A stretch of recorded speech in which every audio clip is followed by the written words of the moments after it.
Doing better isn't always easy. While it is impossible to do better if you don't know better, often we still know better than we do. But the problem is you just can't bring yourself to change course because of all the people that it would hurt for you to change. And how long will you make those people more important than your destiny? Well, the most important thing is self-esteem. The people that we read about, the people that we admire, the Elon Musks, the Steve Jobs, the Warren Buffetts, etc., all have one thing in common. They have extremely high self-esteem. The truth is, you will never win in life by being someone you are not. You cannot ever live the life of your dreams by settling for someone else's idea of what you should be doing with your life. You will never, ever be happy if you change who you are to fit in with others. Until you accept and embrace who you are destined to live a life at only a mere fraction of your potential. It is simply impossible to be genuinely happy when you are not genuinely yourself. You must be yourself if you want to experience your true purpose in life. Do you understand yourself and what you're trying to achieve? Are you in a place where you actually started the process of not worrying about what your parents or your friends or your spouse thinks about you? 87% of everybody that walks the face of the earth, 7.65 billion people, are unhappy. Don't you understand? Don't you get it? You think Elon Musk wants to fit in? We know the answer is no, right? You want to fit in because you have poor role models at home. Most everybody in this room is a pleaser. You've been trained, keep your head down, don't embarrass yourself, don't embarrass the family, don't say things that may not happen. And I do just the opposite. I tell you to set goals beyond your lifetime. I tell you to set goals as soon as humanly possible. If you want to change, don't expect your life to stay the same. Expect it to get harder. Expect it to actually get really, really tough. Tougher than you can even imagine right now. And this is where you can move past the boundaries that used to hold you back. Used to hold you by the neck.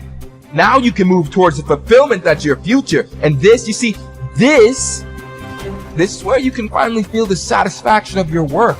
This is when you finally get to feel that success.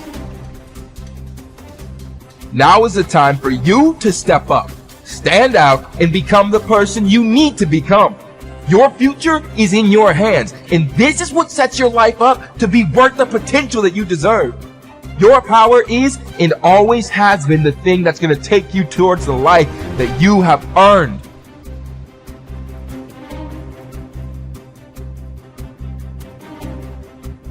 Rule 1 is stand up straight with your shoulders back, and it's about a general attitude towards life. So hierarchies are very stable features of life in general, and certainly of human life.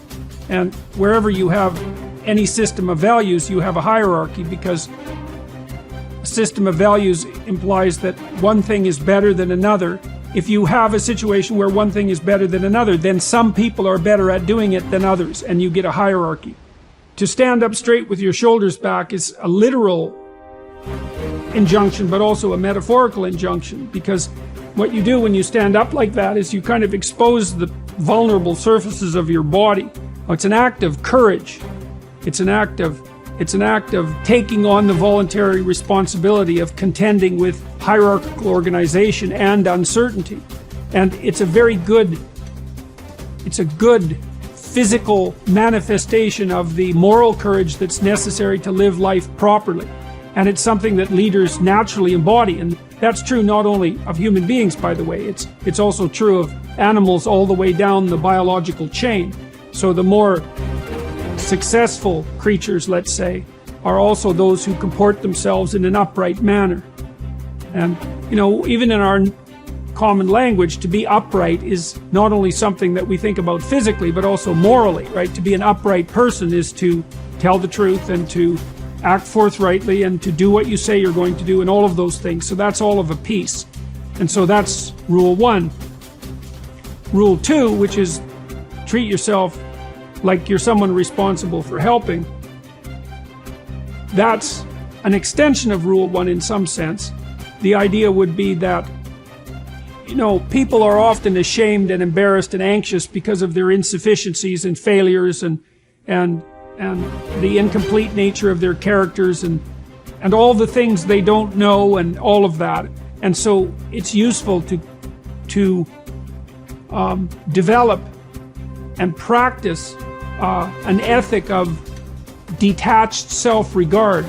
Like, it's not narcissism, it's not self-esteem, it's not grandiosity, it's none of that. It's just the clear realization that as other people have value and as it's necessary to treat them that way, if you want anything in your relationships whatsoever to go right, so it's also necessary to develop that attitude towards yourself, despite the knowledge you have of all your inadequacies.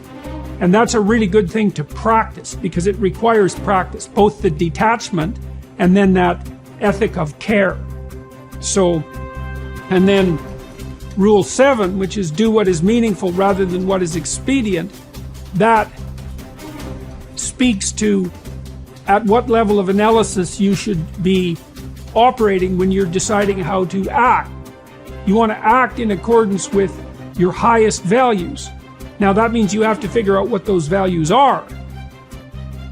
If you act in accordance with your highest values, sometimes that makes your day-to-day operations difficult, because you have to confront unpleasant truths.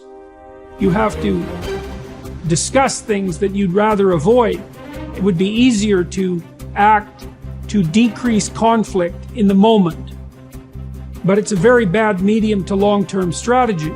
You have to engage in a certain amount of conflict, moment to moment, if you're going to say and do the things that are necessary in order to set things right in the medium to long term and for an increasingly large number of people. And that's also another guide to leadership, I would say. Nobody's journey is seamless or smooth. We all stumble, we all have setbacks. If things go wrong, you hit a dead end, as you will. It's just life's way of saying, time to change course. So ask every failure. This is what I do.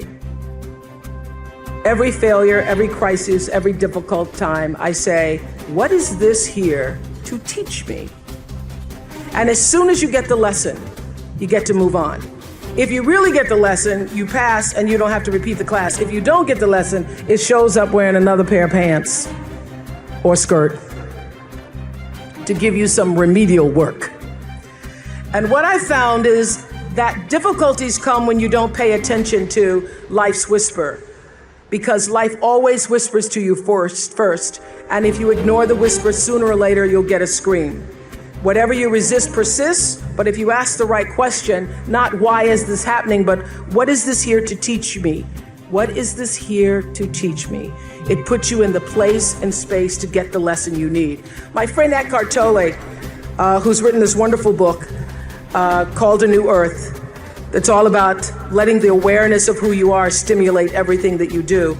He puts it like this. He says, don't react against a bad situation, merge with that situation instead, and the solution will arise from the challenge. Because surrendering yourself doesn't mean giving up, it means acting with responsibility. Okay, many of you know that, as President Hennessy said, I started this school in Africa. And I founded the school where I'm trying to give South African girls a shot at a future like yours, Stanford. And I spent 5 years making sure that school would be as beautiful as the students. I wanted every girl to feel her worth reflected in her surroundings. So I checked every blueprint, I picked every pillow, I was looking at the grout in between the bricks, I knew every thread